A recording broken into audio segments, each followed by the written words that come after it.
अवत्वं माम् अववक्तारम् अवश्रोतारम् अवदातारम् अवधातारम् अवानुजानमवशिष्यम् अवपश्चातात् अवपुरस्तात् अवोत्तरातात् अवदक्षिणातात् अवचोर्ध्वातात् अवाधरातात् सर्वतो मां पाहि पाहि समन्तात्। जय श्री कृष्ण। प्यारे मित्रों, श्री गणपति अथर्वशीर्ष के इस तीसरी ऋचा को हमें अपने जीवन में कैसे घोलना है, यह आज के वीडियो में हम जानेंगे। यह ऋचा अर्थात यह पूरा श्लोक रक्षण प्रार्थना के साथ साथ आत्मविश्वास जगाने वाला आध्यात्मिक सूत्र है, ऐसा यदि मैं कहूंगी तो कोई गलत नहीं होगा। तो आइए सर्वप्रथम हम इसका शब्दशः अर्थ जानेंगे। अव का अर्थ है रक्षण। अव त्वं माम, तुम मेरी रक्षा करो। अववक्तारम, जो बोल रहा है उसकी रक्षा करो।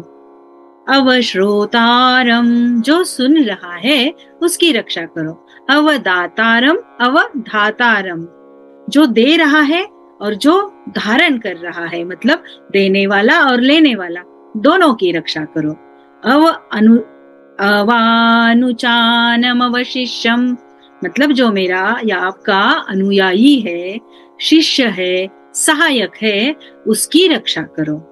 अवपश्चातात् अवपुरस्तात् अवोत्तरातात् और अवदक्षिणातात् अवचोर्ध्वातात् अवाधरातात्, मतलब पीछे से रक्षा करो, आगे से रक्षा करो, उत्तर दिशा से रक्षण करो, दक्षिण दिशा से रक्षण करो, और तो और ऊपर से रक्षण करो, नीचे से रक्षण करो, चहुओर से रक्षण करो। सर्वतो माम पाहि पाहि समन्तात्, मतलब चहु दिशा से मेरी रक्षा करो। ये ऋचा या ये श्लोक हमारे जीवन को सही दिशा देने वाली सिद्ध हो सकती है। अब आप पूछेंगे कि भला कैसे, तो इसे भी हम थोड़ा विस्तार से जानते हैं। जब जब मैं अथर्वशीर्ष की यह तीसरे श्लोक को पढ़ती हूँ, तब तब मुझे श्रीमद् भगवद गीता के 6 अध्याय के 5वें श्लोक की याद आती है। उद्धरेदात्मनात्मनम् नात्मानम् अवसादयेत् आत्मैव ह्यात्मनो बंधु आत्मैव रिपुरात्मनः। इस श्लोक में हमें यह बतलाया है कि मनुष्य को स्वयं का उद्धार स्वयं ही करना चाहिए, स्वयं को हीन या अवसादित नहीं करना चाहिए, क्योंकि इस श्लोक में यह बतलाया गया है कि मनुष्य स्वयं ही स्वयं का सबसे बड़ा मित्र है और स्वयं ही स्वयं का सबसे बड़ा शत्रु है। स्वयं के मन की शक्ति से ही हर व्यक्ति स्वयं का उद्धार करता है या पतन भी करता है। मनुष्य को स्वयं ही अपने प्रयासों से अपनी स्थिति को ऊपर उठाते आना चाहिए। कभी भी खुद को कमजोर नहीं समझना चाहिए। आत्मविश्वास एवं मनोबल संपन्न होकर ही स्वयं की शक्तियों का ज्ञान और विश्वास, जिसे हम भरोसा भी कह सकते हैं, वह करना चाहिए। कभी कभी बाहरी परिस्थितियां अत्यंत अनुकूल होती है, पर भी हमारी आंतरिक स्थिति कमजोर होने के कारण हम सफल नहीं बन पाते, तथा आत्मशक्ति पर भरोसा ही सफलता की कुंजी है। अब अथर्वशीर्ष की उस ऋचा की ओर हम बढ़ते हैं। अब हम ये तो मानते हैं कि भगवद गीता यह हमारे जीवन का मैनुअल है, यह हमें दिशा दर्शन करता है। और कई बार अथर्वशीर्ष पढ़ते समय या समझते समय मुझे ये बात ध्यान में आई है कि जैसे महाभारत का सार भगवद गीता है, वैसे ही गीता जी का सार अथर्वशीर्ष तो नहीं, क्योंकि गणपति जी को माध्यम बनाकर कहीं हम अपने अंदर की शक्तियों को, आत्मविश्वास को जगाने का कार्य तो नहीं कर रहे। तो मेरा तो यह मानना है कि हम गणपति जी को जब जब ये कहते हैं कि तुम ये हो, तुम वो हो, तब तब ये महसूस करो कि जो हम बप्पा से कह रहे हैं वो स्वयं से कहो। जैसे अव त्वं माम, सुरक्षा करो। ये सुरक्षा केवल बाहर से नहीं आती, तो हमारे ही भीतर छुपी हुई है, हमारे आंतरिक शक्तियों से आती है।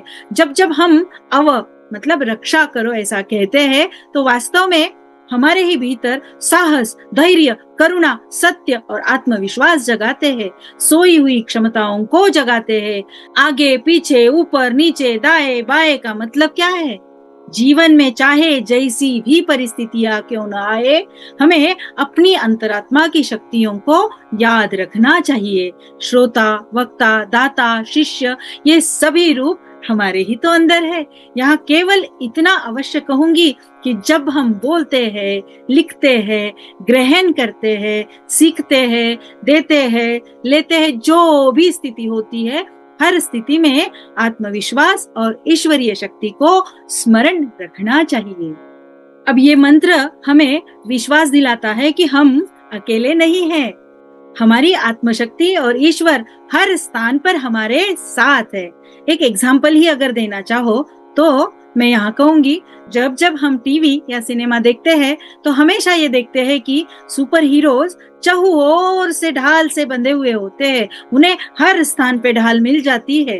वैसे ही यह मंत्र हमारी ढाल है, हमारे अंदर की शक्ति है, हमारा आत्मविश्वास, हमारी सच्चाई और ईश्वर पर का विश्वास है।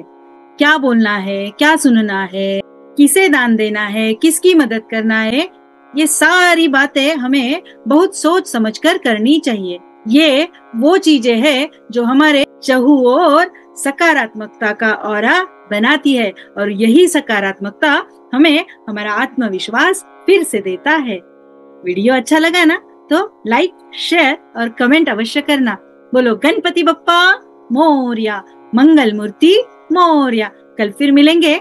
चौथे श्लोक का अर्थ इसी तरह शब्दशः और जीवन में किस प्रकार उतारना है, क्योंकि हम 21वीं सदी के लोग हैं, तो 21वीं सदी में कर्म को बहुत महत्व दिया है, और इसीलिए कर्म के साथ में इन अथर्वशीर्ष की ऋचाओं को हम जोड़कर आगे बढ़ेंगे और अथर्वशीर्ष को अपने जीवन में उतारेंगे। बप्पा आप सबके जीवन में बहुत ही सुख, शांति और समृद्धि प्रदान करे। जय श्री कृष्ण।